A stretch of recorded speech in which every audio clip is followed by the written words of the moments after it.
Welcome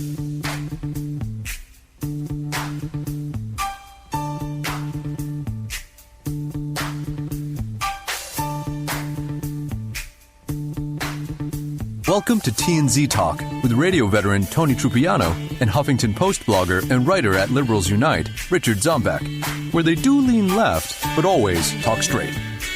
And welcome, everybody, to this Tuesday, July 19th edition of T&Z Talk. I am Tony Trupiano, the T in T&Z.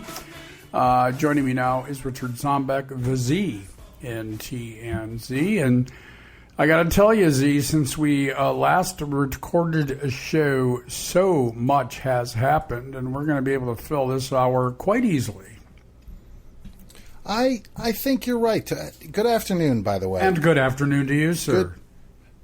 Happy Tuesday to you, my friend of radio of 24 years. Well, happy. We don't say enough about you. That's all right. We're good.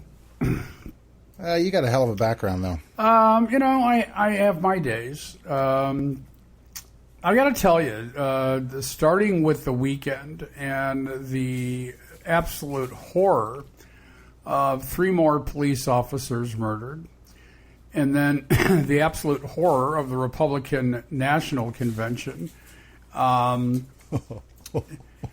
maybe I'm equating the two. I don't know. But I thought that last night, and we'll get to what happened in Baton Rouge in just a moment, Z, but I thought that what happened last night wasn't just a simple train wreck. It was really indicative of an ongoing embarrassment to this country. You and I talked off air this morning, and you said something that really stayed with me all day. The people that support him just don't care. No, they really don't. I mean, at all. And you could find proof that he murdered small children and ate them, and people would go, "Well, that's the liberal media just trying to make him look right." bad. And last night the guy from Duck Dynasty, I don't know his name, he spent 5 minutes bashing the media. While the media, of course, was giving him national coverage. Now, I have no idea how many people were watching last night, and I know that they, again, really fumbled the primetime stuff. It was a mess. It was an absolute mess. Well, I thought it was pretty... Giuliani took almost a full 5 minutes before he started filleting himself on stage. Well, you've got to wonder, and it'll be interesting to hear Chris Christie this evening, because when he spoke in the last convention for Mitt Romney, he barely mentioned Mitt Romney. And so will he do the same thing tonight? I have no idea. This is just, like I said, this is just embarrassing. And well, I mean, I tweeted something out during the talks there, and I basically said that this is probably close to the creepiest thing I've ever seen. All right. Let's go back to Baton Rouge just for chronological reasons.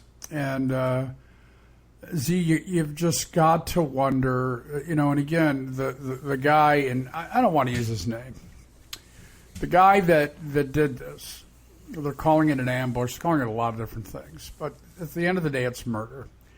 And it's deliberate, and he's dead. And I don't know if that's what he was looking for. It could be. But this has to stop. Well, it's, I wouldn't, I know it sounds trite, but I wouldn't want to be a cop right now, and that seems to be the main target. And I have people talking to me and are, I don't even know what to say, but afraid of a race war right now. Well, yeah, I'm afraid of that as well. Governor Bel Edwards of Baton Rouge talked eloquently. And what's really interesting about the audio that we're about to play is he says at one point, I just can't find the words. But I think he did an amazing job of finding the words. So let's listen to that, Z. Let's get down to Baton Rouge. New developments in the latest instance of deadly violence against police. 3 officers in Baton Rouge are dead, another 3 injured in what the city's mayor is calling an ambush-style attack. The officers were responding to a call of shots fired when they were gunned down about a mile away from police headquarters. Law enforcement officials have identified the suspect to NBC News as Gavin Long of Kansas City, Missouri. He was shot and killed during an exchange of gunfire. Yesterday's shooting came 5 days after President Obama traveled to Dallas to speak at the memorial service for the 5 officers slain there in another ambush-style attack. And joining us now from Baton Rouge, the governor of the state of Louisiana, John Bel Edwards. Governor, thank you so much for being with us. Our condolences go to you again this morning for the loss of 3 of your police officers. Do you have any more details this morning, Governor, about how this all went down? There was some reporting that the shooter had called 911 to draw the officers there. What more can you tell us today? Well, first of all, thank you for the condolences. It remains a very tough environment here in Louisiana. Yesterday, of course, was a gut-wrenching day. We can confirm and have confirmed that it's Gavin Eugene Long, 29-year-old African-American male from Kansas City, Missouri, who was the gunman. And we can confirm that in terms of the shooting situation, at least, he was acting alone. There was no other gunman yesterday. At this time, the investigation is continuing. I don't believe, based on what I've been told, that he made a 911 call to draw in police officers. It looks more the other way around, where he was actually out targeting police officers as they were going about their daily business. And do you have details about the circumstances that brought him to Baton Rouge? Was he living in Kansas City and traveled there because of what he saw in Baton Rouge last week?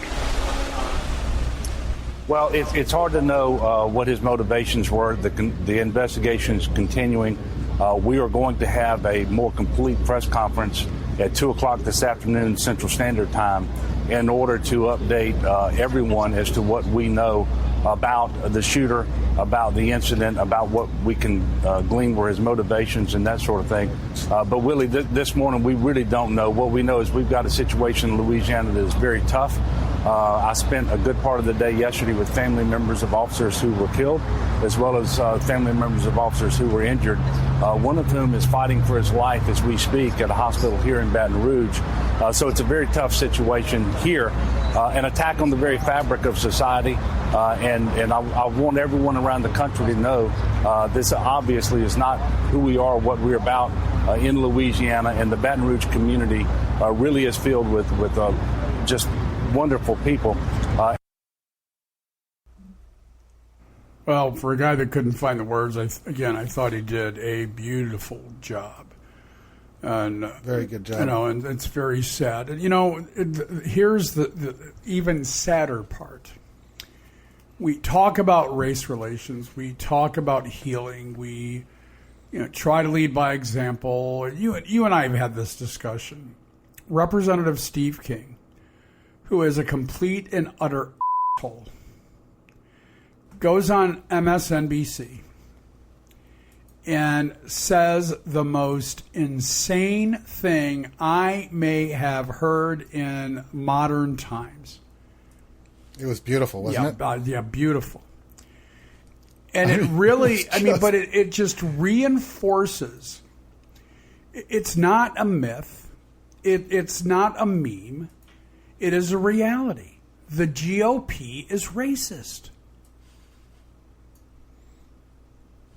Well, there's no doubt. And there was I forget her name, but she's African American. She's a commentator on MSNBC, and the look on her face when this came out of his pie hole was outstanding. Yeah, she was actually everyone. There were 3 other people on there, and they were just like, "What? Yeah, it was. It was astounding. We should listen to it before. Yeah, let's get to it. Yeah, and we'll talk on the other side of this. Absolutely.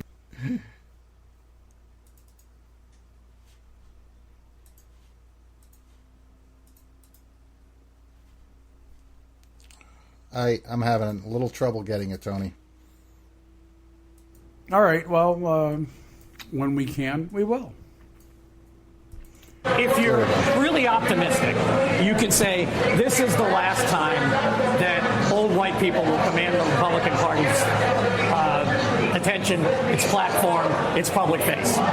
Of course, I thought that was going to happen after 2012, and I was, thanks to the good work of Congressman King, I was severely disappointed. I think he'll still be around, though. But I think they'll be around, but I'll tell you what.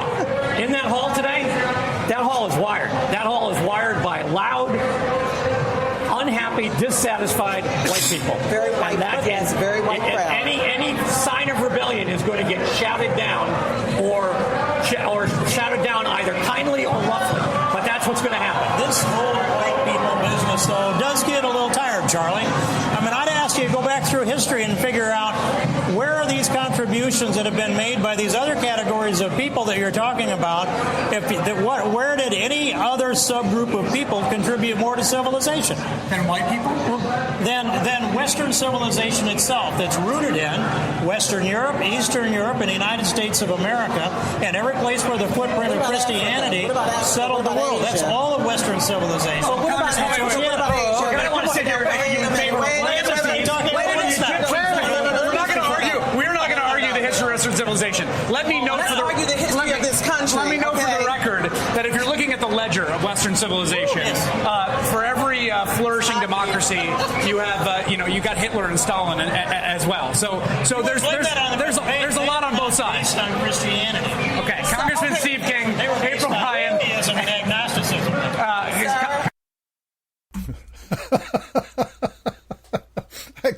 I can't help it. I mean, the fact that there are people not only walking around on this planet that think this way, but that they're in Congress is unbelievable. I mean, I'm sorry, but if it weren't for the Greeks and the Romans and the aqueducts, you'd be swimming in your own feces right now. Wow. I mean, the guy, I mean, to even paper. I'm sorry. What else can we come up with, Tony? The wheel. I mean, none of which were invented by Christians. Well, and again, we'll give my buddy Chris Hayes credit for putting him in his place because he did in a profound way.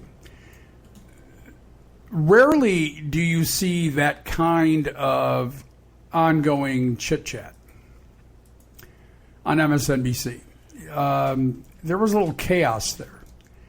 But the word subgroup. Yeah. Think about that. Subgroup. Yeah. Well, you know what was referred to as subhumans. Wow. And anyway, it's just unfathomable that this isn't front page news. Yeah, and I'm sorry, plumbing was the Indian, Chinese, Roman, Greek, well before Christianity. In fact, 2700 BC was when lead plumbing was pretty common. Let's BC, by the way, stands to before Christ. Right. Let me ask you a question. Let's bring it a little closer to modern times. Who built the infrastructure for the railroad system? Yeah, I know. Asians. Yeah. Immigrants built this country. Yeah. And not all of them were Christian. What the F is this guy talking about? I don't know. And King James was gay, by the way. Oh, my God. All right. One more. I did find the correct copy of Steve Hartman. Steve Hartman is a commentator on CBS. And he did a little piece on a word that's missing from the argument about race relations and the anger and vitriol that's going on right now. So, Z, if you can see that, would you mind playing it? Sure. If you're really optimistic, you can... And that was the wrong one.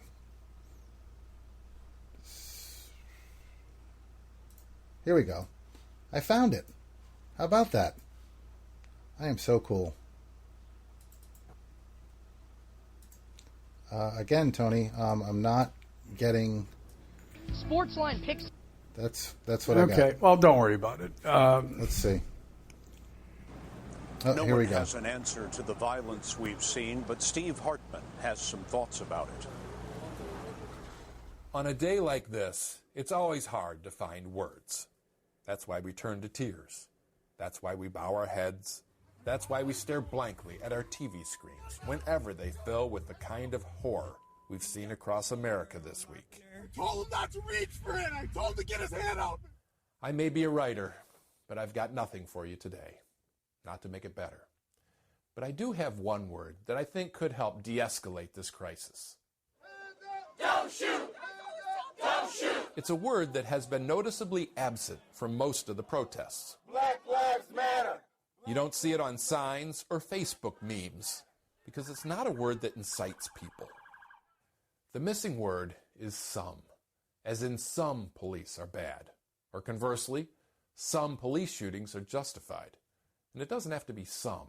Any little modifier that takes the blanket out of the statement can make a big difference in tone. I was struck yesterday by an interview with Michael McClanahan, president of the NAACP in Baton Rouge, who went out of his way to include the modifier. What we're going to do today is root out the 1% of bad police officers that go around becoming the judge, the jury, and the executioner of innocent people, period. What if we all followed that lead? What if at the next march people shouted, "Black Lives Matter," and good cops know it? Or, "All lives matter," but we recognize it's mostly the black ones that are being lost. Just because our skin colors are black and white doesn't mean we can't speak in shades of gray. Or, as the Dallas mayor put it, words matter. I think that we have a tone in this country right now that our bellicose nature comes through our mouths, and we need to shut them, and we need to listen. Good advice. Because when it comes to race in America, we can retreat to our corners, but at the end of the day, we're still sharing the same room. Steve Hartman, CBS News, New York. Pretty profound. That was a good find, Tony. Pretty profound. You know, yeah, I think that, I want to go back to the beginning of my career. I was fortunate enough to work with a guy here in Detroit by the name of Tommy McIntyre. Tommy, for 35 years, was a conservative talk show host at one of the stations I worked at the beginning of my career. And one day he came to me, Z, and he said, you really have an aptitude for this. You really are very good at this, but I want to give you a piece of advice. The best radio show hosts in the world are not good talkers. They're good listeners. And I really took that to heart. And he was right. And I started really listening to my guests.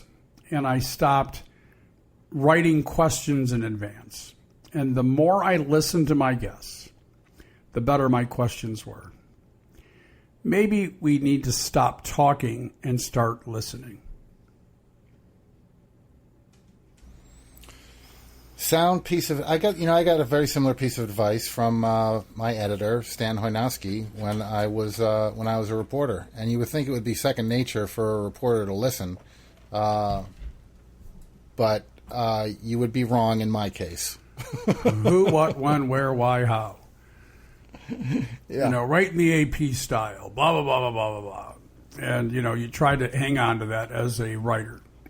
And, sometimes things get lost. But anyway, our condolences to the people of Louisiana, more specifically Baton Rouge. Unfortunately, I don't think this is over. In fact, a police officer was shot in Milwaukee yesterday, or it might have been Sunday, and he is recovering in the hospital. As you may be aware, more and more police departments are now requiring two-man cars or two-person cars, which they had stopped doing for a variety of reasons. One, when you have one person in a car, you can have more cars on the road and therefore cover the area better.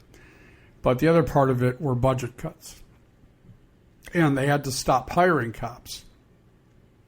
So now that many of the police departments are requiring two people to a car, we have less police on the streets. Well, I have the same number of police on the streets, but less cars patrolling. And so this is an imperfect science, see? Well, what I noticed at the convention, one was the riot gear.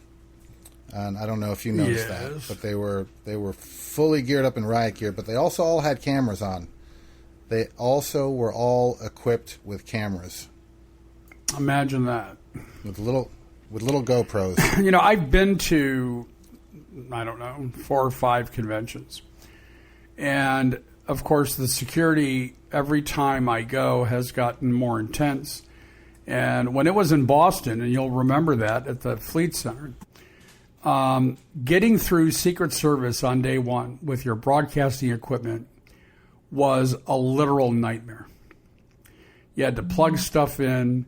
I'm not going to go through the whole ordeal, but I'm telling you, once you got your stuff in there was no way you were going to take it out until it was gone, or until they were done, because the scrutiny that you went through. Now, at the time, I was doing a morning show, so when I would get there in the morning, it would be fairly easy to get into the center and get into where we were broadcasting.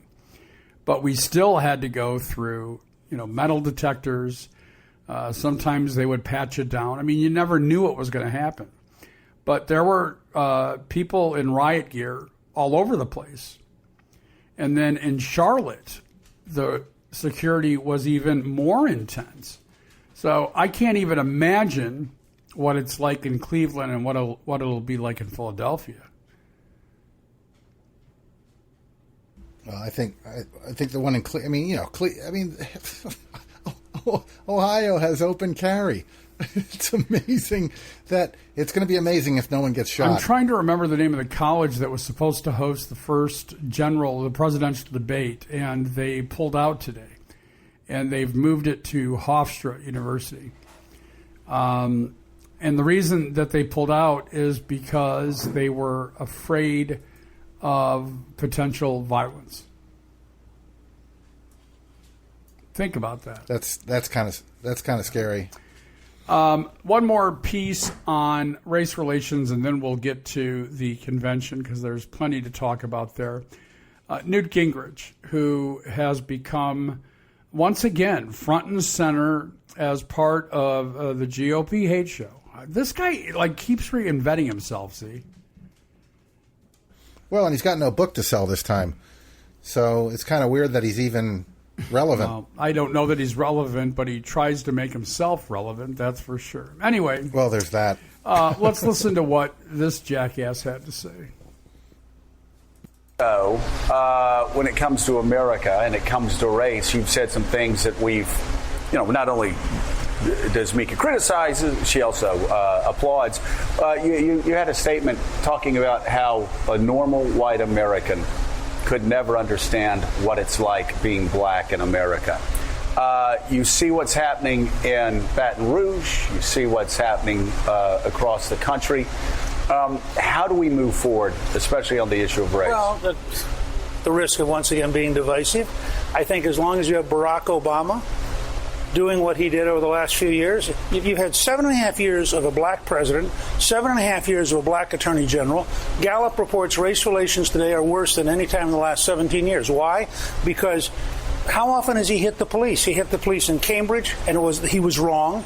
He hit the police in Ferguson. He was wrong. He hit the police about Florida. He was wrong. At what point does the president have some obligation to say, there are two parts to this. One, we've got to better understand the experience of being black in America, and in places like Chicago, where 3,200 people have been killed in the Obama presidency, We had better have a strategy that works. We don't. What is the strategy that works? Well, you could start with New York City, which has reduced the murder rate by 85% from where it was when Giuliani went in. Now, nobody on the left wants to hear that. But you look at the number of thousands of people who'd be alive today if Chicago had the New York strategy. Why don't they? I think because they think it's too intrusive. It requires too many policemen. They don't want to spend the money on cops. When you don't spend the money on cops, you spend the money on funerals. Let me ask you about Barack Obama's statement yesterday and after Dallas. Didn't you think he moved in the right direction with us? 7.5 years into his presidency, he began to realize, now that we've had 2 massacres of policemen, that maybe as President of the United States and leader of law and order in America, he should say something on behalf of law and order. I mean, that's fairly pathetic. And of course, he's never said anything. I mean, he's just bashed the police constantly. Yeah, right. I have breaking news. You ready for this? Go. Roger Ailes and 21st Century Fox said to be negotiating his departure.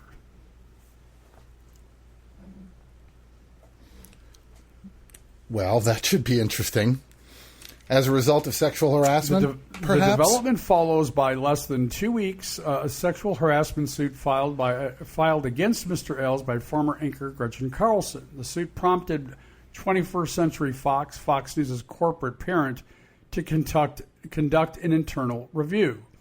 Since then, Mr. Ailes' future at Fox News has been the subject of intense speculation, which increased on Monday with a report from New York Magazine that the executive leading 21st Century Fox, Rupert Murdoch, and his sons James and Lachlan, has determined that Mr. Ailes must go, but the two sides appeared to be continuing negotiations Tuesday on terms that may include Mr. Ailes staying on in a consulting role for Fox News.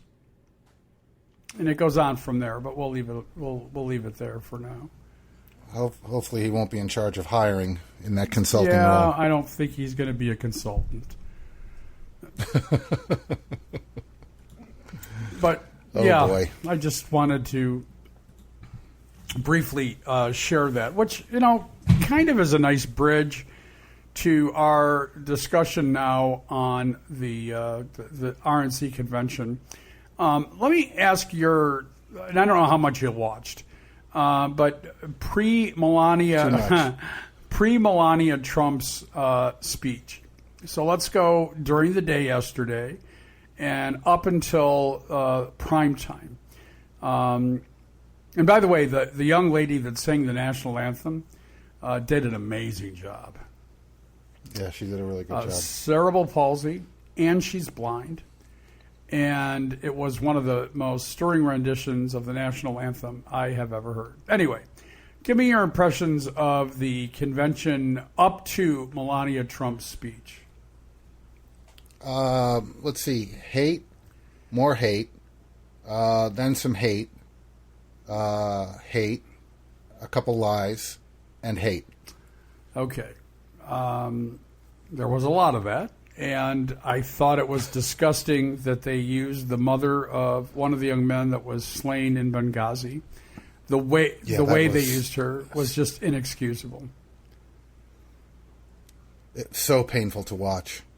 Just so painful to watch. And even the Republican commentators were appalled that they trotted her out. And she went off script and basically blamed Hillary Clinton personally for the murder of her son. Yeah. Just short of calling Hillary Clinton a murderer. Just short of doing that, which is just sad on so many levels. If the goal of this week is to just attack Hillary Clinton and not lift up Donald Trump, do you think that helps Hillary? Or present any policies? Well, that's not going to happen. But do you think that ultimately it helps Hillary? I think it does. Yeah. When I mean, they're not suggesting any policies for the country. They're not suggesting, quote unquote, a way forward. What I like is every time they show the convention, at least yesterday during Chris Hayes' segment, there was a guy standing behind him with a handwritten sign that said "Socialism sucks." I saw that. Now the guy had a bandana, was missing most of his teeth, and was wearing a wife beater shirt. So how much do you want to bet that he's been taking advantage of, if not unemployment insurance, at least welfare and food stamps? Yeah, no question about it. And you know, which by the way is socialism. You're right. That is socialism. Again, you're right. There was a lot of hate. There was chaos on the floor because of the anti-Trump people not getting their way with the roll call vote. And, you know, that's all well and good. And they, you know, today it was reported that the Stop Trump movement is dead. I don't believe that. I still think when they do the roll call to nominate him tonight, that there's going to be some kind of kerfuffle. By the way, did you get that email I forwarded to you? Which one? The drinking game one? I sent that. I didn't send that for the drinking game. I sent that because in the very first sentence they used the word kerfuffle.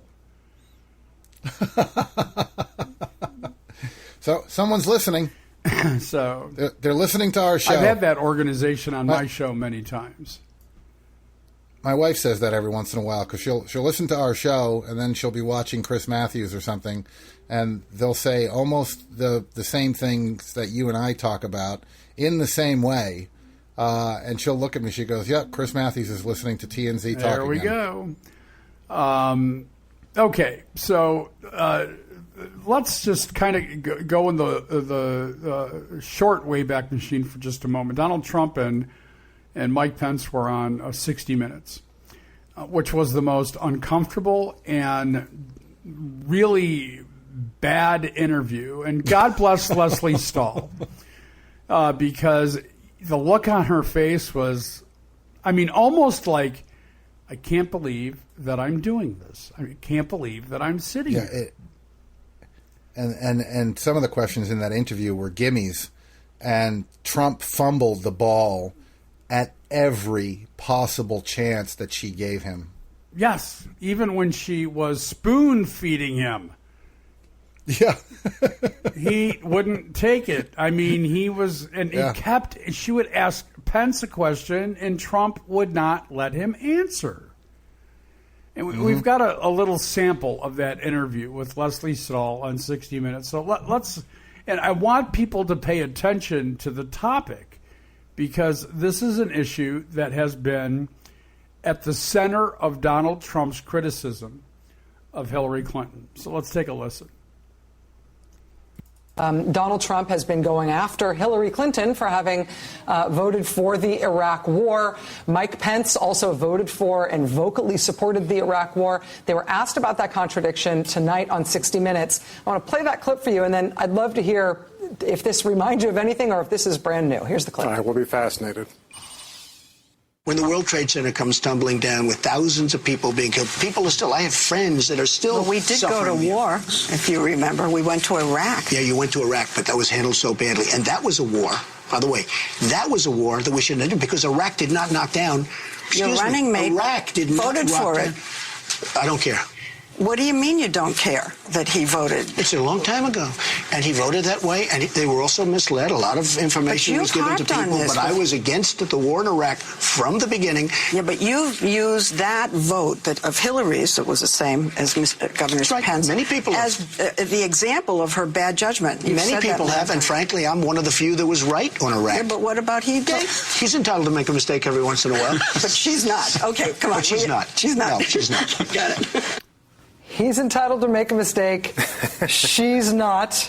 Your running mate voted for it. I don't care. Is there a historical allegory for this, or is this something new? It's a pretty rough edge rollout, as I think some people on our era were saying a little bit earlier. I was thinking of 1980 when George H.W. Bush was asked by Ronald Reagan to run with him as vice president. And Reagan very carefully said in that telephone call, now you know that means that you have to support the platform in every respect, which included, a very different view from George H.W. Bush's on abortion rights. He had been pro-choice, and Bush said, I will support the platform in every respect. It almost looks as if Donald Trump and Mike Pence did not have that kind of a talk before this was done. And that is Rachel Maddow was talking to a presidential historian. I forget his name right now. And I thought it was important that we included that because this idea that they didn't completely discuss the interview. I can't imagine what the selection process was like and why he settled, and I do believe he settled on Governor Pence. Can you imagine how the hell that process went? No. Well, and, there's a lot of talk that up until the very last minute, he didn't want Pence. His staff, whatever, if he even listens to them, and apparently he did this time, wanted Pence. And that the whole issue with Melania not showing up to some of these events was because she was pissed at the family for having pushed him into Mike Pence. And, when I saw Mike Pence as the running mate, I kind of confirmed in my head, and I'm not saying that this speculation is by any means accurate, but I've been toying with the theory that Trump is once he wins, he'll just say, I don't want it, and resign, and hand it over to his VP. And, Mike Pence would be a perfect pick for the GOP. He's anti-woman. He's anti-gay. He's pro-war. He is the embodiment of everything the Republicans would want in a president. He hates everyone except old white men. Huh. All right. Well, that brings us to Melania Trump's speech. That has been topic number one on every major news outlet, every cable news outlet, every blog that has any political angle to it, every news website. And there's a damned good reason for that, Z, isn't there? There is. Her speech sounded very familiar to someone else's speech. Yes, it did. So why don't we go ahead and play this mashup. Now you're going to hear Michelle Obama, and it'll be clear who she is, and then you'll hear Melania Trump. And then we'll take it from there. And it'll also be very clear who she is. Yes, it will. Barack and I were raised with so many of the same values. Like, you work hard for what you want in life. That your word is your bond, that you do what you say you're going to do. My parents impressed on me the values that you work hard for what you want in life. That your word is your bond, and you do what you say and keep your promise. That you treat people with dignity and respect, even if you don't know them and even if you don't agree with them. That you treat people with respect. They taught and showed me values and morals in their daily life. That is a lesson that I continue to pass along to our son. And we need to pass those lessons on to the many generations to follow. And Barack and I set out to build lives guided by these values and to pass them on to the next generation, because we want our children and all children in this nation to know that the only limit to the height of your achievements is the reach of your dreams and your willingness to work hard for them. Because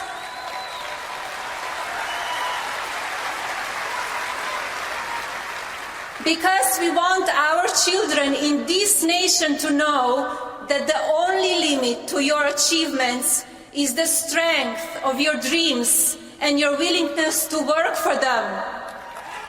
Wow.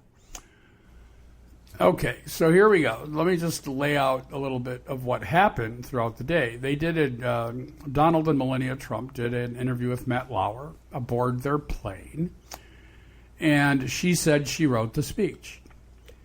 Then it was reported that she had the speech written for her. And this goes back and forth all evening long until 4 a.m. when the chairman of the Trump campaign, Paul Manafort, says that it was a beautiful speech and totally denies that it was plagiarized. And then goes on to say that Hillary Clinton, every time she is threatened by a woman, goes after her. Well, see, it's important we point out that the Clinton campaign is not the one that made this connection. They've not made a peep. Not a peep from the Clinton campaign about this. And there's a little interesting tidbit. So for one, she says she wrote the speech. Not only that, but she said she didn't want to use any speechwriters because she wanted it to come from her. Then Paul Manafort gets hold of the accusation and basically says she knew exactly what she was doing when she gave that speech, basically throwing her under the bus. All this time, Donald Trump is asleep. Right? He went home. He took a 4 or 5 hour nap, because he works 24 hours a day. Then he says that, then they said the speechwriters knew what they were doing. And, and here's the thing, right? You do not throw the candidate's wife under the bus. Ever. You make her look as good as possible. Now, here's the interesting thing, is this was apparently plagiarized from Michelle Obama's speechwriter, who incidentally was Hillary Clinton's former speechwriter. So, really, Trump's speechwriter is copying Hillary Clinton's speechwriter because the speech is so good. That's insane.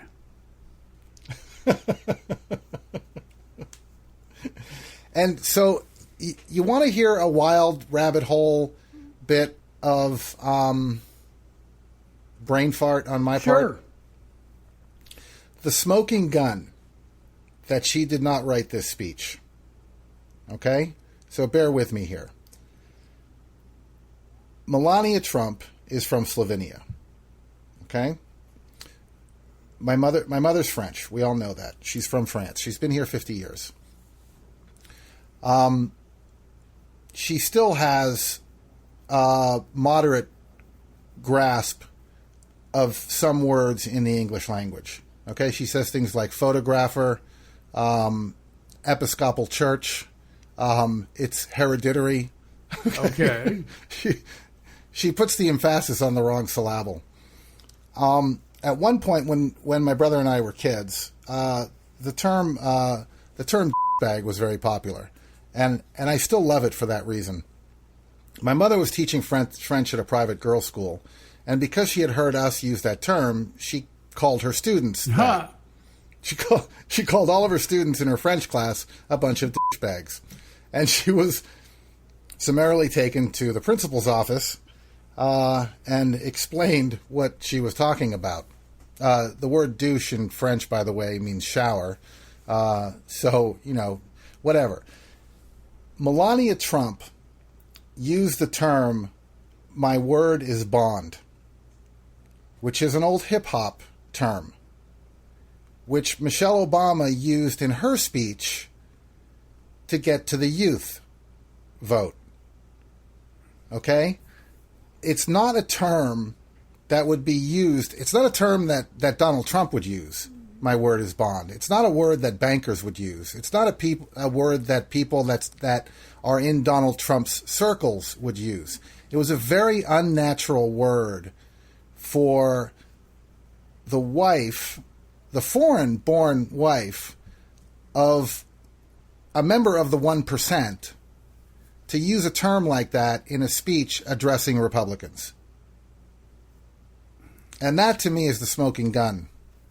That these were not her words, they were not by any stretch of the imagination a GOP speechwriter's words. Well, I think it's been, at least except for the actual Trump family, and by the way, Eric Trump was quoted. Let me find the quote because it's ridiculous. Here's Eric. That good, huh? This is Eric Trump's quote from today. Melania did not steal her speech from Michelle Obama. If anything, Michelle Obama stole her speech from us, just like the entire Obama family has been stealing from America. Now, that doesn't even make sense. Wait a minute. You're kidding me, no. right? No. Because here's the thing. I was joking about that earlier today with a friend of mine. I'm like, it's only a matter of time before someone in the GOP says that the Obamas stole that very same speech from the Trumps that they gave 4 years ago. Just astounding. I mean, it's just astounding. And again, I can't believe that someone actually said that. But this goes back to something that we already have talked about. And it's simple. The supporters of Donald Trump just don't care. They don't care about the truth. They don't care what he is. I want people to think about the gravity of that. No, Tony, I'm completely. I don't even know what to say to that. I mean, how?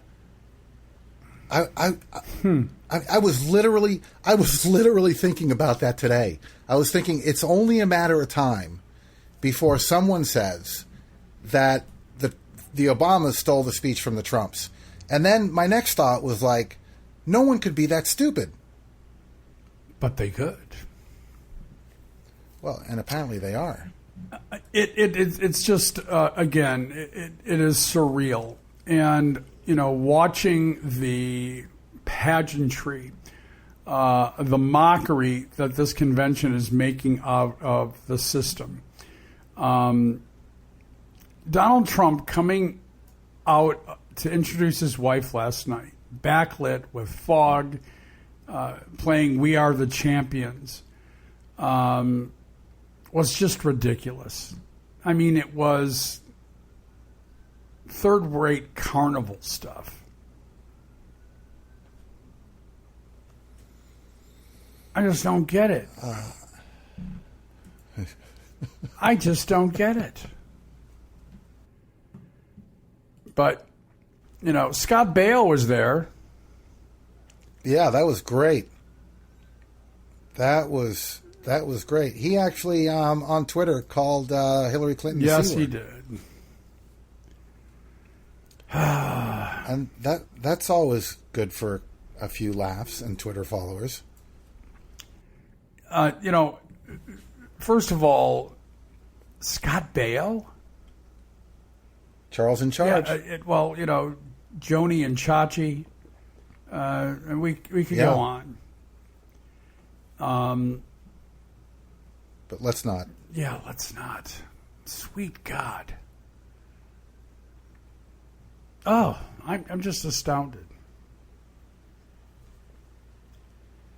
Okay. You sound like me. I just, when we get done recording today, I am going to have dinner with two of my children, and then I'm going to watch the convention. And as long as I can, and it may not be that long. I don't know that I can sit through, unless Paul Ryan already spoke. Paul Ryan and Chris Christie and Tiffany Trump is going to speak tonight. And if you're saying who, it's the daughter he had with Marla Maples. Because he is one hell of a rabbit. I'll give him that. I'll give him that. He's a procreating fool. He's had a lot of sex, and God bless him. But that was his Vietnam, wasn't it? You're right. But his daughter Tiffany will speak tonight, and of course we don't have any clue who she is. And I believe Donald Jr. is speaking tonight. They're going to present what a great dad he is, and the crowd will applaud, and everything will look wonderful. But the problem is, he's none of that. I'll give him this. I will give him this. His children are successful. And that doesn't just happen by accident. Now, I realize he gave them their success. Don't get me wrong. I understand that. But they still have to perform duties. And they seemingly are doing that well. Yeah, and Ivanka is actually very professional and very kind and nice. And hot. Yeah, she's okay. Just okay. And she's okay. All right. Not my type. Well, it's not my type either, but that doesn't mean... never mind. That we don't need to go there. So, breaking news once again. The norovirus has struck the Republican convention. Really? Yes. Yep. A dozen California Republican Party staff members who arrived last week in Ohio ahead of the state's delegates have fallen ill with the virus, said Jim Brult, chairman of the state GOP. This is from the Washington Post. So far, none of the state's delegates appear to have caught the virus. Our best guess, of course, where did it come from? California, those liberal D-bags. Wow. All right. Well, let's just take a deep breath and wrap things up, because I want to watch the roll call, and it's going to start soon. And I just want to see the hilarity of that. Wow. This is just, like I said, this is just surreal. And I'm sure there's going to be more news on Melania later today. And we'll continue to watch this. And in fact, somebody, and I don't know who, said that, somebody needs to be fired for what happened. That why wasn't the speech vetted? Paul Ryan's speaking right now, by the way. Okay. So let's wrap things up. Give us the 411 on TNZ. The 411 on TNZ is at TNZtalk.com. That's T and Z talk.com. You can find our Facebook page, Twitter, everything to follow, friend us, and fan us. And right? finance us. And read us. And finance us. Click on the support tab at the top right-hand corner, or scroll down and see the myriad of ways that you can support us. Money, of course, being the primary one, so that we can keep doing what we're doing and be able to pay our rents and mortgages. There you go. All right, folks, that is going to do it for us on this Tuesday. The madness that is the GOP and the convention will continue to give us fodder for the mill. In the meantime, for Richard Zombeck, I'm Tony Trupiano, and as always, we ask that you be well. Oh yeah, can you feel it? Just over the credits, just riffing now. Words and chords. Not the poetry and the real thing, but not bad for an ad-lib. Not good, but...